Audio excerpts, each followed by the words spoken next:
Entre los años 1980 y el 2000, el Perú vivió el más intenso y cruento conflicto armado de su historia republicana. Si eso no es guerra, ¿ya qué? Pues debimos haber reconocido que era nuestra guerra por la democracia, nuestra guerra por los derechos humanos. En esa época no había reglas. Cuando le dijimos, pero ¿y el derecho internacional humanitario? Nada, no hay nada. No hay regla. La regla la ponen los terroristas. Si los terroristas nos matan por la espalda a nosotros los matamos también a ellos. Fue el general Carlos Mauricio. Pensar que el mismo gobierno, quien es el encargado de velar por la seguridad e integridad de los seres humanos, fue el asesino, pero en una forma tan cruel, tan cobarde que no tiene nombre.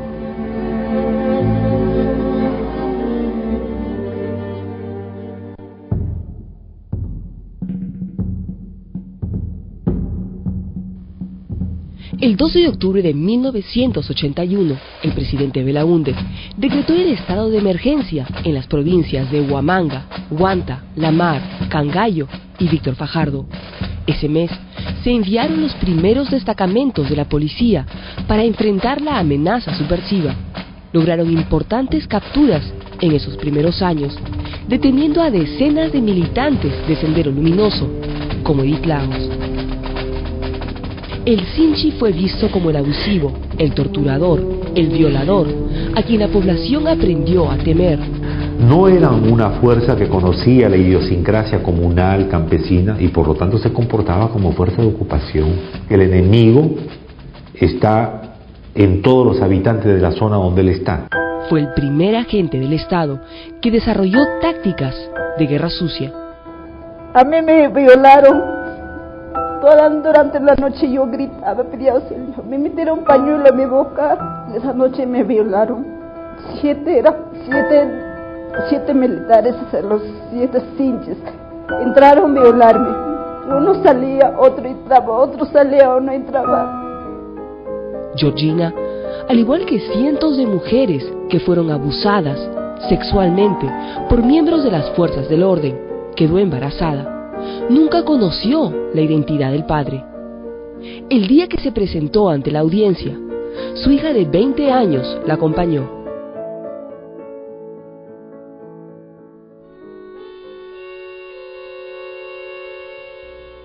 Muchas veces los policías actuaban en represalia o venganza.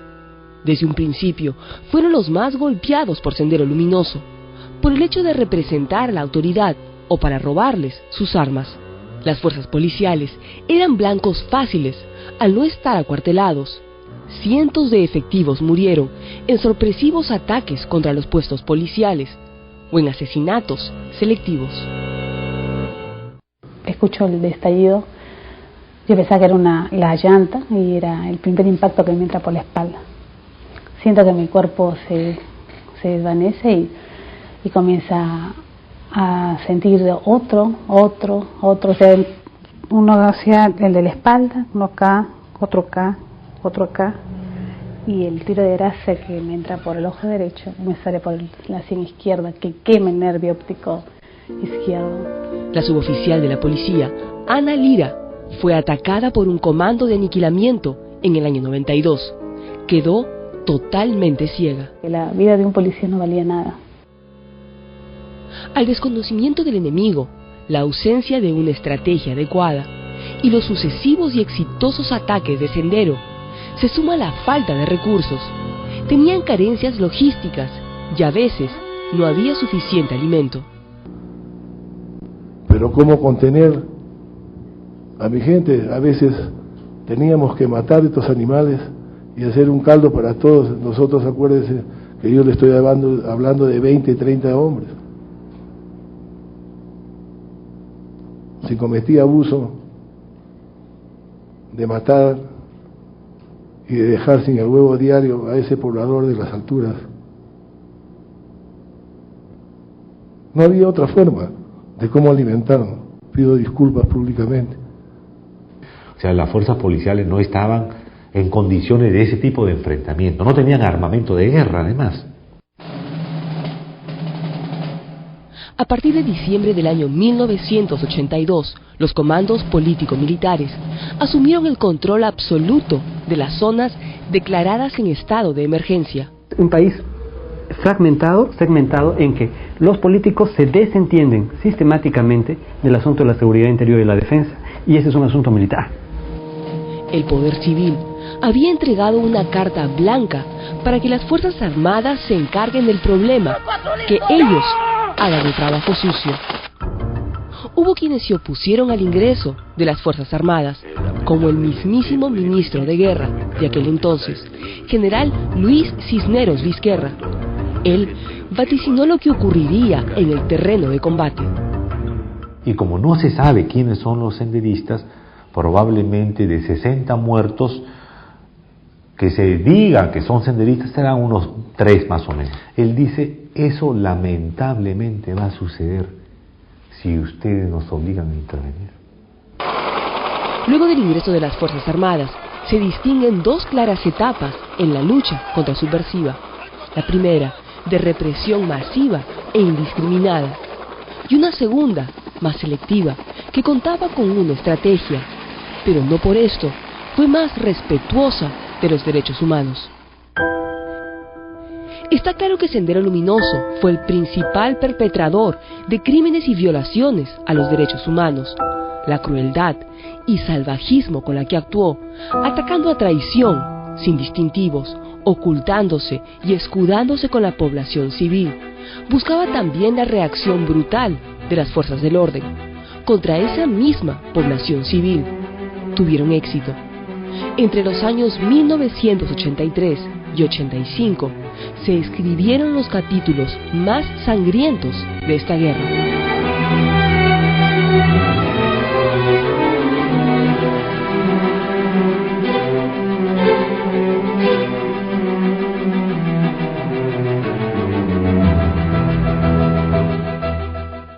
Fue un engaño en realidad, porque cuando llegaron los militares, ellos estaban bastante tiempo sometidos a Sendero. Con engaño le dijeron, vamos a construir ahora una piscigranja aquí.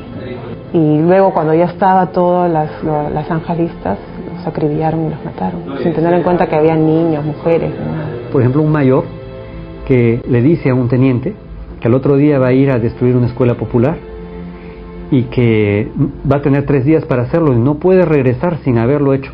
Tiene que hacer lo que tiene que hacer. No hay una indicación clara, usted va y mata a 25 mujeres y 15 niños en una casa en la comarca con gasolina, con granadas. No le dicen así. Las Fuerzas Armadas se habían preparado para conflictos externos, no para un enfrentamiento entre peruanos. Y en esta guerra inicialmente equivocaron el objetivo militar. Actuaban defendiendo el territorio, en vez de proteger la vida de peruanos inocentes. Veían en toda la población civil a enemigos latentes. También subestimaron a los subversivos. Clemente Noel, que era el jefe del Comando Político Militar de la Fuerza de Intervención en Ayacucho, él consideraba de que ya iba a estar totalmente pacificada la zona a más tardar en 6 meses. Después prolonga el periodo de pacificación hacia 1 año, ¿no? Y cree que ya se iba a terminar ahí. A lo largo de esos años, muchas bases militares fueron utilizadas como centros para la violación sistemática y generalizada de los derechos humanos, de civiles sospechosos o acusados de terroristas. Tortura, violación sexual, desaparición forzada. Mi capitán, venimos a dar parte. Ah, muy bien. Bacanes ustedes, ¿no? Ustedes son terrucos. Inmediatamente meten al cilindro para ahogar. Al otro compañero meten electricidad en los testes.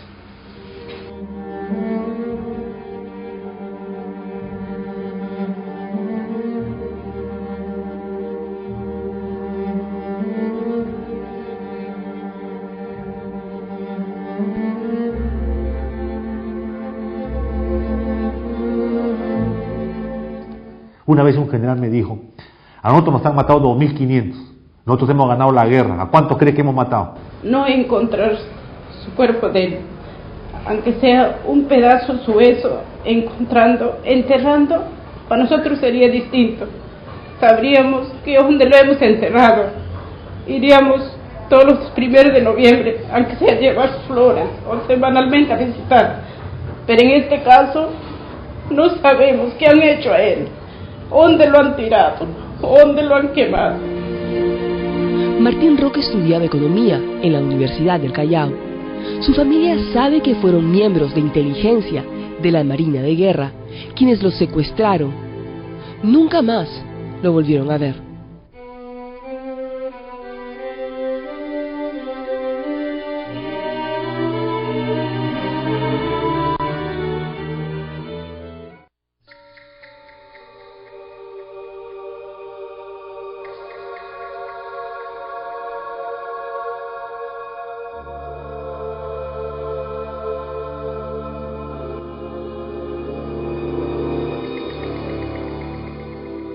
Y agarrarlo, llevarlo a la base contrasubversiva, interrogarlo, torturarlo y matarlo y desaparecerlo, eso no puede ser un exceso.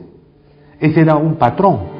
En los años siguientes, y en medio de un conjunto de tensiones con el poder civil, las Fuerzas Armadas dieron inicio a una estrategia contrasubversiva que se inició en 1989. El éxito comenzaría a sonreírles, pero ¿a qué precio?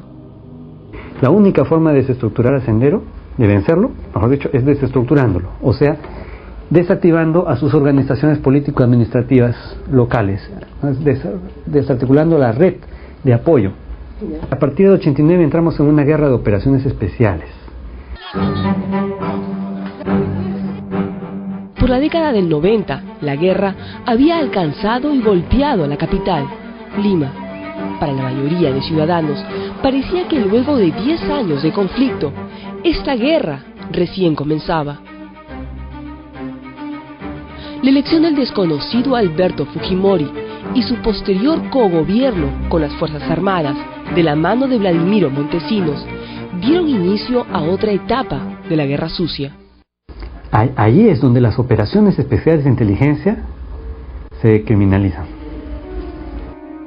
El Servicio de Inteligencia Nacional, con el respaldo del Comando Conjunto, formó sus propios destacamentos para misiones especiales, como amenazas, chantajes, sobornos y actos terroristas contra oficiales disidentes u opositores políticos. Este proceso estuvo caracterizado por la actividad del Grupo Colina, responsable de casos como la matanza de Barrios Altos y la Cantuta. Una vez incursionados ya en este tipo de guerra sucia, se empleaban grupos operativos para dar protección al narcotráfico en el Frente Guayá. Había transcurrido más de una década y finalmente se alcanzaron algunos éxitos, pero a un costo demasiado alto. Se habían sacrificado y destruido miles de vidas de inocentes. Se habían ignorado los tratados y convenios de derecho humanitario y las autoridades habían fracturado el sistema democrático. El cambio de estrategia, la creación de los comités de autodefensa, las rondas campesinas y, ante todo, los avances en el campo de la inteligencia de la Policía Nacional, que a través de la DINCOTE y el GEIN permitieron la captura de Abimael Guzmán, dejando acéfala a la organización terrorista más sangrienta que existió alguna vez en el Perú.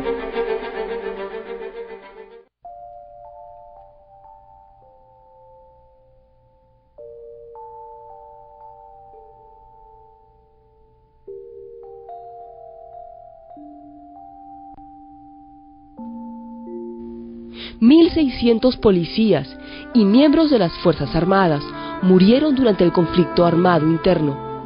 Cientos quedaron mutilados, discapacitados y viven con las secuelas de esa guerra. Hemos aprendido a luchar contra las amenazas internas, las amenazas de nuevo tipo en general, de otra manera. Han combatido, pues, han hecho las cosas mal y bien.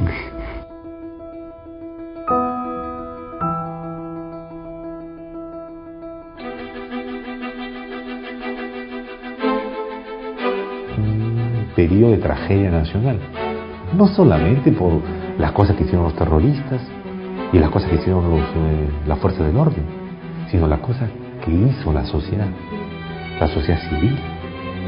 Por eso es una época de vergüenza nacional. Tenemos que avergonzarnos cómo nos hemos comportado.